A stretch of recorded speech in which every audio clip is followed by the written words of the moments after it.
Hello everyone, welcome back to the channel. Thank you guys for being here as always, and today we're going to talk about the next 10 stories out of the anthology book From a Certain Point of View. Last time we talked about stories 1 through 10 in order as they appear in the book, so Ramus through I think the Luckless Rhodian.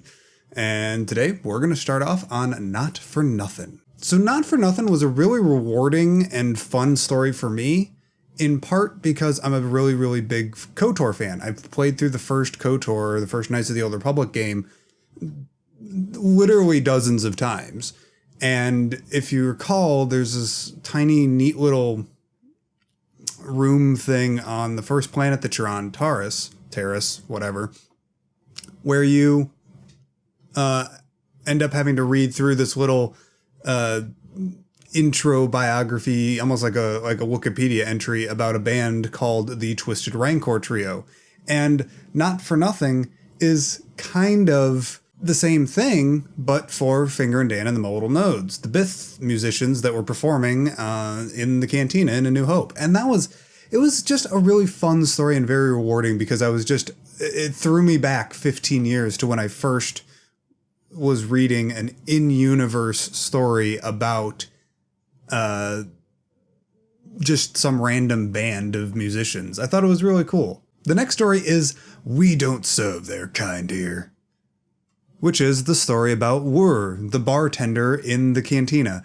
We're starting to get into the point of the book where the cantina is kind of starting to take over a little bit too much. I think a few too many authors kind of relied a lot on that cantina. We kind of have like a solid chunk of 10-ish stories right in a row all about cantina patrons and people, but some of them are good and some of them are bad. This one was really good. It was written by Chuck Wendig, who wrote the Aftermath series, and I love Chuck Wendig's writing personally. Some people do have some issues with it, but I've also read some of his other books like Invasive, and I'm going to be ordering his Damn Fine Story, which is like a writing advice book, and yeah, anyways, I'm a big fan of Chuck Wendig, and this was a really promising, good type of story because we all kind of took away the interactions with Wur in the movie as Wur is just kind of a curmudgeon. And he is kind of a curmudgeon,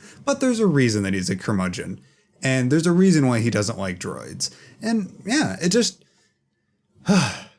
was just a good story, especially with that ending because, you know, he's like, maybe I should go and do something better with my life. And it's like, Wur. Chuck Wendig, you got me again. Now, remember I was just saying that you can have some bad stories? The Cluehorn Cantina Caper. It wasn't bad, per se. I mean, like, it was just really complicated for a 20-something page story. We have, I counted 9 separate speaking characters. And like, it takes place over a relatively long period of time. And it jams way too much in. I don't even really know what the story was about because I both listened to it and read it at the same time. So Hooked on Phonics version. And I still, like, it was just so busy that I didn't really understand the story. I was spending too much time going, but wait, so this character is that, oh, okay, that character is that person in the cantina. Wait, who's this character? Oh, this is somebody that got invented. You know, I was spending too much time thinking about how the story is being told instead of just enjoying the story. Now we get to something that I'm surprised wasn't more controversial. Added Muscle, which is the Boba Fett story, because we're the certain point of view that's celebrating the 40th anniversary of Star Wars is, I guess, taking stuff from the special editions of Star Wars. So the 20th anniversary, whatever. Oh well, because Boba Fett wasn't in the original theatrical cut of A New Hope, but whatever. There's like 10 different original theatrical cuts of A New Hope. Anyways, I'm surprised that this wasn't more controversial because the way that the author, who was the author there, Paul Dini, portrayed Boba is kind of just like the same kind of character as he was at the end of the Clone Wars. He was just kind of a punk. And I mean, he's a really capable killer, but he's a punk too at the same time. He's, kind of got this like dude bro-y attitude and this kind of swagger that doesn't really it feels like he thinks that it's genuine, but it doesn't come off as genuine to me as the reader. I don't mind it. It was just a story, and it in my notes I exactly say I could see older Fett fans not liking this at all, and I totally understand that. But for me, it just reminds me that I'm right to like Django more. Boba's kind of a punk. That's kind of how I felt about this story. And we're on to You Owe Me a Ride, which is the story about the Tanaka sisters, the two sisters that were in the cantina sitting at the bar with the green jumpsuits and whatever. It was just a fun story. It's nice to see that the general, like the scummiest of the scum of the galaxy kind of all know each other a little bit. They're all aware of each other's presence. And it's nice to see not just, like Cad Bane is a super awesome, cool character, but he just kind of already is scum. Whereas this story, within the story itself, we learn how the Tanaka sisters continually make these horrible decisions. They just keep making bad decision after bad decision that just gets them into worse and worse and worse trouble. They're not necessarily horrible people in and of themselves. They're just products of their choices and their upbringing, and they haven't yet figured out how to get themselves out of these things. And this is just another story of another mistake, another series of mistakes where they're trying to get out of here. And we're on to The Secrets of Long Snout. Oh, this was such a good story. The character of Gurinden, the Imperial spy that tipped off the Imperials to where the Millennium Falcon was, is just... I loved Gurinden so much in this story. The way that Delilah Dawson, because, I mean, if you've read, like, Perfect Weapon, which was her first, I believe, foray into the Star Wars lexicon, Delilah Dawson has a really, really...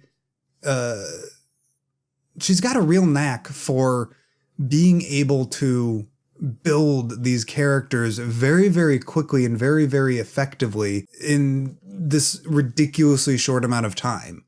I mean, Gurinden started out as, he's just some low-life scum that's probably spying on the Imperials. No, he's actually a member of a species that is being enslaved by the Imperials to be these spies and whatever, because of their biology allows for them to be very, very successful spies. And it's a good story. And we get to hear about Long Snout's family and how he has to try and buy his way off of Tatooine, and how he wants to get out from under the thumb of the Imperial, and he wants to go save his family. And it's just a good story. Next up, we've got Born in the Storm. This was just a really fun story in general, because we've got this stormtrooper who's like giving like basically what's effectively a police report. It's written in the form of a police report. He's like the computer's asking him questions, and he's just giving and the trooper is kind of giving these smart aleck remarks back, and he eventually just ends up deserting because he really likes dewbacks and he wants to go live with the dewbacks. And it's just a cute, wholesome story about a stormtrooper that's like, I'm not about this killing. I'd rather go just raise dewbacks here on Tatooine. See ya. I feel like I keep saying it's just a good story, and I am, but that's because they are. They're just, there's really not much to do with it other than just say, yeah, that was a really good story, and I feel good about myself, or I feel good about things. I feel good about the world because of this wholesome story about Lure the bartender, or this little R5 droid, or this stormtrooper that abandons his post to go raise dewbacks. It's just a good story that just kind of makes you go, that was nice. And now we have the next story, Alinea. Laina. Alinea, I think, is right. Ugh. You remember I was just saying how all these stories are nice and wholesome and fun and lighthearted and da-da-da? Nope. I wish if I could have been like a lot of people that I've talked to about this story. A lot of people seem to have, they caught on to what was going on with this story like immediately, like on the first page. I didn't. I wish if I did, but I didn't, and it sucks. And I actually had to put the book down. I had to be like, okay, we're just gonna give that a break and walk away. We'll come back to it later. Because that sucks. I'm in a big downward spiral and I'm just gonna, okay. I'm just gonna stop. I've got a bum out. It was just a bum out story, but it's a good bum out story. It's a bum out story that kind of shocks you back into, you know, hey, no, this is a rebellion where people are dying and there's civil war and horrible unrest. And it's just a crap world right now in the galaxy. Like, why? Dead kids get me.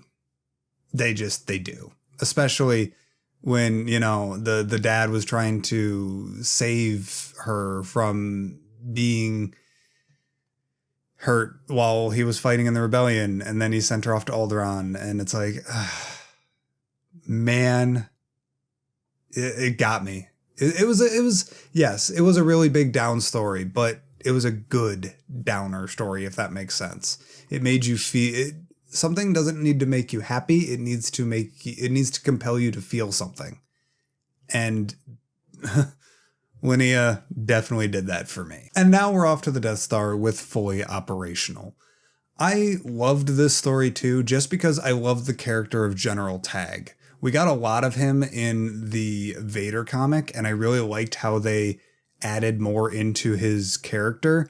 And this is just a continuation of extra depth to that character. Yeah, it sucks that what happens to him was what happens to him in the Vader comic, but we get more and more depth of that character, even though that he doesn't necessarily have a huge impact on anything. I would be very happy if we got an entire like one-shot series on like just Imperials and Tag was involved in that.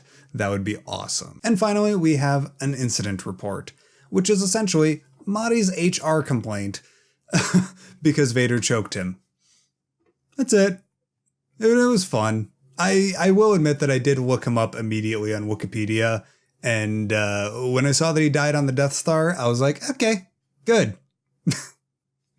Because he's just that guy. He's that guy who blows things way out of proportion and isn't willing to see anything from other people's points of view. And it was just fun to just sit there and watch Marty basically repeat the same three things over and over and over again, like that kind of person tends to do, where they're trying to get their point across, and they just, instead of actually waiting for anybody to give them feedback, they just kind of keep rolling out the same points over and over and over again about how unprofessional it is and how it reduces morale and da-da-da. It's like, Marty, go away.